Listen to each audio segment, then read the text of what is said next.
બનાસકાંઠાના ધાનેરામાં સ્થાનિક સ્વરાજ્યની ચૂંટણીમાં ભાજપના ભવ્ય વિજય બાદ હવે નગરપાલિકા અને તાલુકા પંચાયતના નવા સુકાનિયુક્ત કોણ બનશે તેને લઈને રાજકીય ગરમાવો ચરમસીમાએ પહોંચ્યો છે। ધાનેરા નગરપાલિકામાં વર્ષો પછી ભાજપનો કેસરીયો લહેરાયો છે અને 28માંથી 25 બેઠકો જીતીને ભાજપે વિપક્ષના સૂપડા સાફ કરી દીધા છે। ત્યારે હવે શહેરની જનતાની નજર નવા પ્રમુખના ચહેરા પર ટકેલી છે। અત્યારે ધાનેરાના ચોરે ને ચૌટે બસ 3 જ નામોની ચર્ચા છે, જેમાં વોર્ડ નંબર 2માંથી પહાડસિંહ રાજપૂત, વોર્ડ નંબર 4માંથી તગાભાઈ મોદી અને વોર્ડ નંબર 1માંથી અનુભવી ધારાશાસ્ત્રી ઈશ્વરભાઈ પટેલના નામ રેસમાં સૌથી આગળ ચાલી રહ્યા છે। નગરપાલિકામાં આ વખતે સામાન્ય પુરુષ બેઠક હોવાથી રસાકસી વધી છે। ખાસ કરીને ભારતીય જનતા પાર્ટીના પીઢ નેતા ભગવાનદાસ પટેલે ચૂંટણી દરમિયાન જે રીતે સંગઠનને મજબૂત કરી દિવસની 10-10 સભાઓ ગજવી હતી, તેનાથી ભાજપને આ ઐતિહાસિક સફળતા મળી છે। શહેરની જનતા અત્યારે એવા પ્રમુખની અપેક્ષા રાખી રહી છે જે લોકોની વચ્ચે રહે અને શહેરના અટકેલા વિકાસના કામોને વેગ આપે। બીકે ન્યૂઝની ટીમ સાથે વાત કરતા ભગવાનદાસ પટેલે સ્પષ્ટ સંકેત આપ્યા છે કે આગામી પ્રમુખ ભય અને ભ્રષ્ટાચાર મુક્ત વહીવટ આપનારા હશે।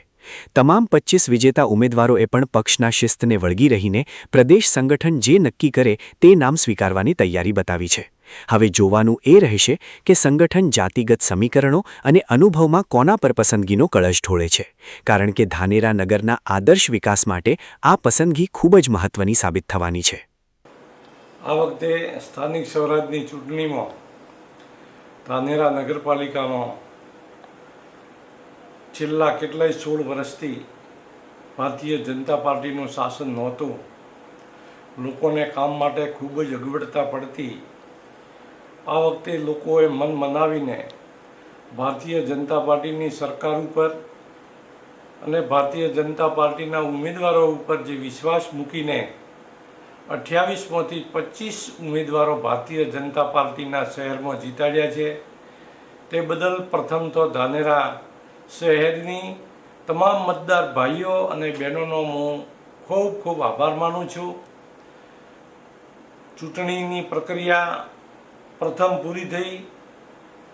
હવે આ વખતે ગઈકાલે જ પણ બનાસકાંઠા ભારતીય જનતા પાર્ટીના કાર્યાલય કમલમ ખાતે પ્રદેશથી નિરીક્ષકો આવ્યા હતા। દરેક ચૂંટાયેલા કોર્પોરેટરો, આગેવાનો, સંગઠનોની રજૂઆતો સાંભળી હતી। ભારતીય જનતા પાર્ટીની પ્રણાલિકા રહી છે કે દરેકનો મત લે, પણ આ વખતે ધાનેરા નગરપાલિકાના 25થી 25 કોર્પોરેટરો એકે સાથે પ્રતિનિધિઓ જે નિરીક્ષકો ભારતીય જનતા પાર્ટીએ મોકલ્યા એમના રૂબરૂ 25 એક સાથે હાજર થયા અને એમને એક જ અવાજથી કહ્યું કે ભારતીય જનતા પાર્ટી સંગઠન અને મવડી મંડળ જે નિર્ણય લેશે અમને શિરોમાન્ય રહેશે, એ વાત કરી છે અને ભારતીય જનતા પાર્ટીના સંગઠન અને પાર્લામેન્ટરી બોર્ડ ઉપર વિશ્વાસ મૂક્યો છે।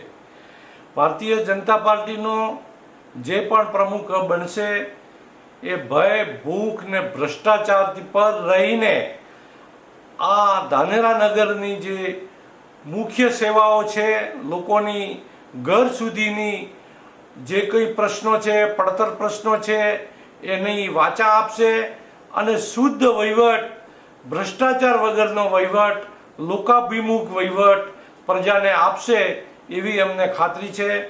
પ્રમુખ માટે આમ તો ચૂંટાયેલા 25 ઉમેદવારો સક્ષમ છે, પણ મવડી મંડળ જે પણ કંઈ નિર્ણય લઈને જે પણ ઉમેદવારને પસંદ કરે, મૂળ ઉમેદવાર એક નિમિત્ત છે, પણ જે સેવાના માધ્યમ માટે ભારતીય જનતા પાર્ટી કદી સત્તા માટે નથી, પણ જે સત્તા લઈને સેવાના માધ્યમ સેવા કરવા માગે છે, એટલે એવો સારો પ્રમુખ મળશે અને સૌને સાથે લઈને ભારતીય જનતા પાર્ટીનો જે મંત્ર છે, સૌનો સાથ, સૌનો વિકાસ, સૌને સાથે લઈને નગરનો ખૂબ વિકાસ કરશે એવી અમને આશા છે। બીજી તરફ ધાનેરા તાલુકા પંચાયતમાં પણ ભાજપે 26માંથી 19 બેઠકો પર કબજો જમાવીને પોતાનું વર્ચસ્વ સાબિત કર્યું છે અને અહીં પણ પ્રમુખ પદ માટેની અટકળોએ જોર પકડ્યું છે. તાલુકા પંચાયતમાં ખાસ કરીને જાતિગત સમીકરણોને સાધવા માટે ભાજપ સંગઠન ખૂબ જ ઝીણવટભરી ગણતરીઓ કરી રહ્યું હોવાનું જણાય છે.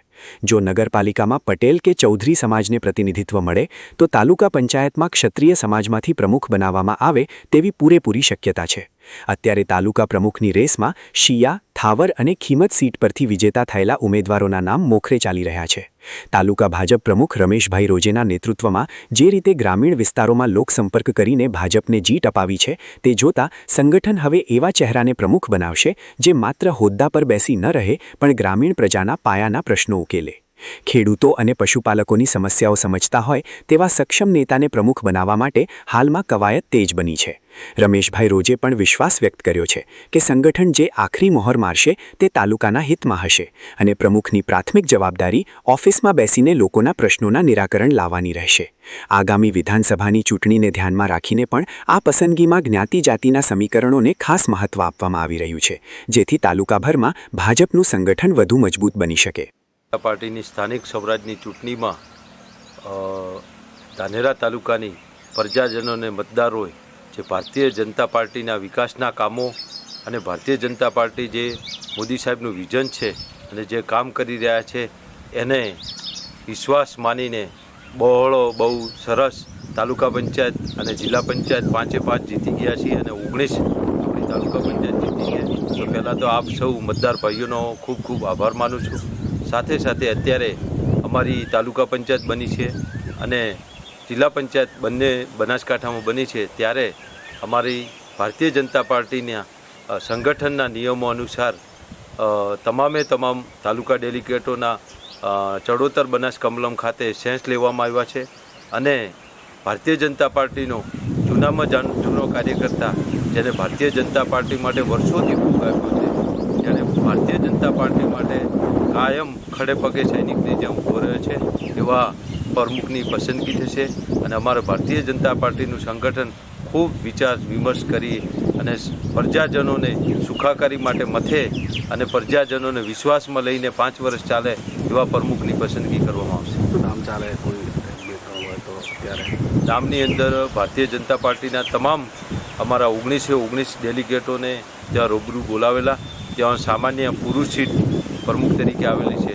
એટલે અમારે ભારતીય જનતા પાર્ટીના તાલુકા ડેલિગેટોમાં જે સામાન્ય બિન અનામત પુરુષ તરીકે જે ચૂંટાયેલા ઉમેદવારો છે એમણે બી પોતે પ્રમુખ તરીકેની ઈચ્છા વ્યક્ત કરી છે અને તમામ જે આપણા ડેલિગેટો છે એમનો વિશ્વાસ વ્યક્ત કરેલ છે અને સાથે ભારતીય જનતા પાર્ટીનું અમારું શિસ્ત નેતૃત્વ અને બનાસકાંઠાના પ્રમુખ શ્રી કીર્તિસિંહ વાઘેલા સાહેબ અને તમામ પ્રદેશનું સંગઠન સારામાં સારા ધાનેરા તાલુકાને પ્રમુખ આપશે અને લોકોની સેવા કરી શકે, લોકોને સાથે રાખી શકે અને લોકોનું હર હંમેશ ટોપું કરી શકે એવા પ્રમુખ મૂકશે. ધાનેરા શહેર અને તાલુકામાં ભાજપના શાસનનો સૂર્યોદય થયો છે ત્યારે હવે રાજપૂત અને પટેલ સમાજ વચ્ચે સત્તાનું સંતુલન જાળવીને ભાજપ કયા નામોની જાહેરાત કરે છે તેના પર સૌની મીટ મંડાયેલી છે.